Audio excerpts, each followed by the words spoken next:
Can you tell us the preset? How does this bass so clean? What plugin did you use for that bass? When I started this channel, I told myself I'm not here to hide a damn thing. This is one of the most asked questions I get on this channel, so today I'm going to show you guys how I go about getting that big, thick, meaty bass that cuts through the mix even on the smallest speakers. The two biggest reasons why you might be having a weak, unstable low end in your songs is because of a lack of upper harmonic information and because of a weak, uneven, wide sub. And I'm going to show y'all how to go about solving both of those problems very simply. Most people know about the rule of having your low end be mono, but a very common trick you'll see people try to do to achieve this is to use some form of mid-side EQ to roll off any stereo information in your bass from about 80 to 100 hertz.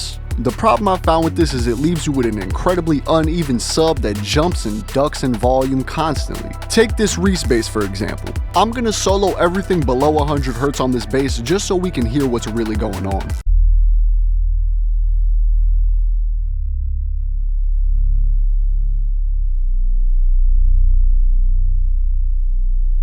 You see how the volume is constantly changing? We do not want that. We want our low end to be absolutely pinned, consistent, and thick. How do we go about achieving that? Great question, and there's an incredibly simple solution. Step 1, open up Vital or Serum. For this tutorial, I'm going to use Vital because it's free. Copy your MIDI from your original bass sound and paste it into this instance of Vital.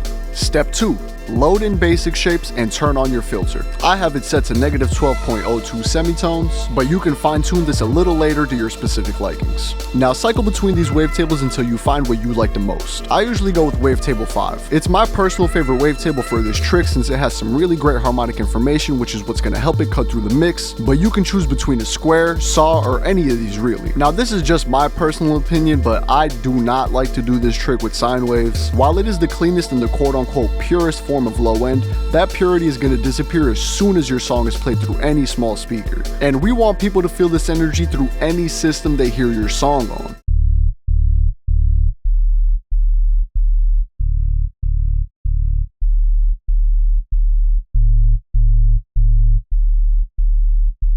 And that's it. You now have what I like to call a cash money sub. But now let's go back into our Reese bass layer from earlier so we can lock it in with the sub we just made and get that nice width from the Reese bass with the thick, gritty, consistent low end from our sub. Load in an EQ onto your Reese bass layer and high pass it anywhere from 80 to 100 hertz. This will take some time to fine tune since you need to find a nice crossover point where you don't have too much overlap between the two layers, but you also don't want to take this filter up too high either, as it will leave you with a very disconnected sounding bass.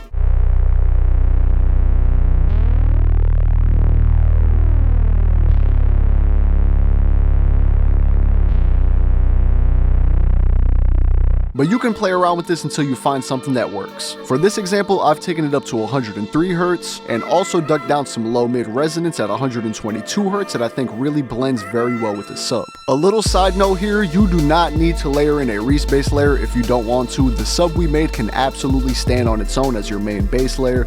I just use this as an example to show you guys how to go about layering them both together. Using this method, you basically solve any problem you can run into with your low end. It has upper harmonic information built into it, so no need to throw R bass or max bass on it. It's completely pinned, so no need for any compression, and it's completely mono, so you don't need to do any mid-side EQ on it. This is the way, guys. Try it on your next song. I promise it will work. If you're also looking for some Reese bass presets, I have 6 free Vital presets up for download right now that I made just for y'all. If you don't know, Vital is a free alternative to Serum, so if you don't have it, be sure to download it along with these free presets to get you started on your next track. And that is it for this video, guys. Short and easy. Please try this out the next time you're stuck creating a fat bass for one of your songs. I promise y'all it's so simple. I hope y'all have a great rest of y'all day, man. I will see y'all in the next one.